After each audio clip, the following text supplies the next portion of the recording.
Assalamualaikum warahmatullahi wabarakatuh. Shalom, Om Swastiastu, Namo Buddhaya, Salam Kebajikan. Kembali lagi bersama saya, Daniel Armando Julius, sebagai peserta latihan dasar calon pegawai negeri sipil tahun 2025. Pada kesempatan kali ini, saya akan membuat kembali mengenai Learning Journal agenda ketiga, di mana agenda ketiga itu membahas tentang dua hal. Yang pertama adalah isu aktual manajemen ASN, dan yang kedua adalah Smart ASN. Kita mulai dari yang pertama, isu aktual manajemen ASN. Apa sih itu isu aktual manajemen ASN? Isu aktual merupakan isu yang sedang terjadi saat ini, isu yang diketahui oleh halayak umum, isu yang harus segera ditangani. Nah, sedangkan manajemen ASN merupakan pengelolaan ASN. Jadi, isu aktual manajemen ASN ini berkaitan dengan peningkatan profesionalisme, penerapan sistem merit, digitalisasi, serta pelanggaran kode etik dan kode perilaku. Nah, kita perdalam satu-satu lagi. Apa itu profesionalisme? Profesionalisme merupakan sikap yang menunjukkan kualitas tinggi dalam bekerja.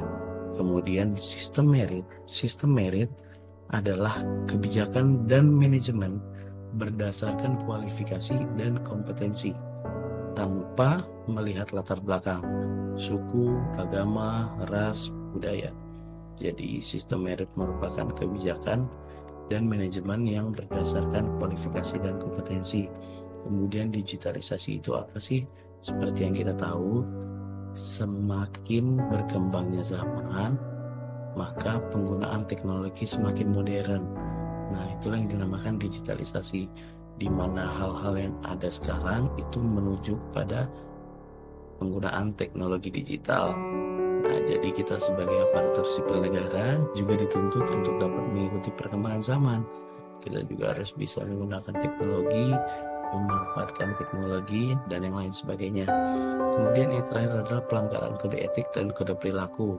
Nah, kode etik dan kode perilaku ini berkaitan dengan pembahasan kita sebelumnya, yakni topik berakhlak, di mana berakhlak yang terdiri dari berorientasi pelayanan, adaptif, dan lain sebagainya itu memiliki kode sikap dan kode perilaku.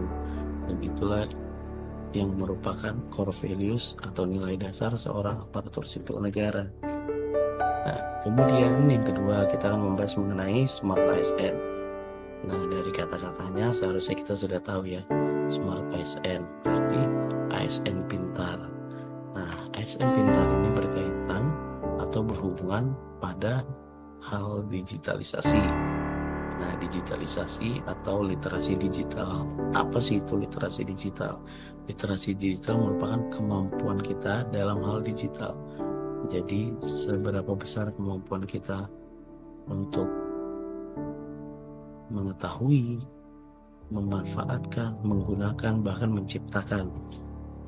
Nah, lebih dalamnya lagi itu mungkin bagaimana kita dapat mencari informasi dan bagaimana juga kita bertanggung jawab terhadap informasi yang kita dapat itu. Kemudian di dalam literasi digital terdapat 4 pilar. Pilar yang pertama adalah cakap digital atau yang biasa disebut sebagai culture skills. Cakap digital ini apa sih? Cakap, berkecakapan. Nah, berarti bisa dikatakan bahwa cakap digital adalah kemampuan seseorang dalam menggunakan atau memanfaatkan teknologi digital. Seberapa mampu dia, seberapa bisa dia. Kemudian yang kedua adalah budaya digital atau yang disebut sebagai digital culture. Nah, budaya digital ini namanya budaya ya. Berarti berkaitan dengan norma, nilai, dan budaya. Nah, di dalam bidang digitalisasi itu kan terus berkembang. Jadi pasti ada budayanya, ada nilai-nilai dan normanya.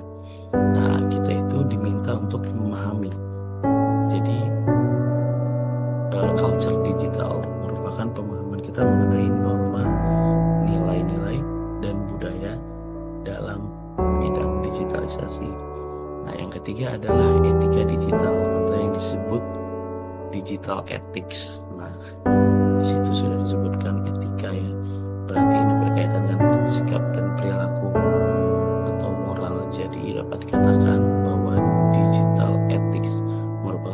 perilaku dan moral kita sebagai pengguna teknologi. Bagaimana perilaku kita yang seharusnya dalam menggunakan teknologi dan yang lain sebagainya. Kemudian yang terakhir itu adalah keamanan digital atau digital safety. Nah, kata-katanya sudah ada kata aman ya. Berarti digital safety ini berkaitan dengan upaya kita dalam melindungi diri atau melindungi, menjaga informasi pribadi dari apa? Dari ancaman-ancaman atau hal-hal buruk yang mungkin bisa terjadi di bidang digital itu.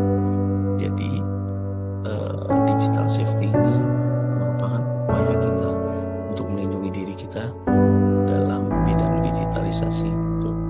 Nah, sekian dapat saya sampaikan berdasarkan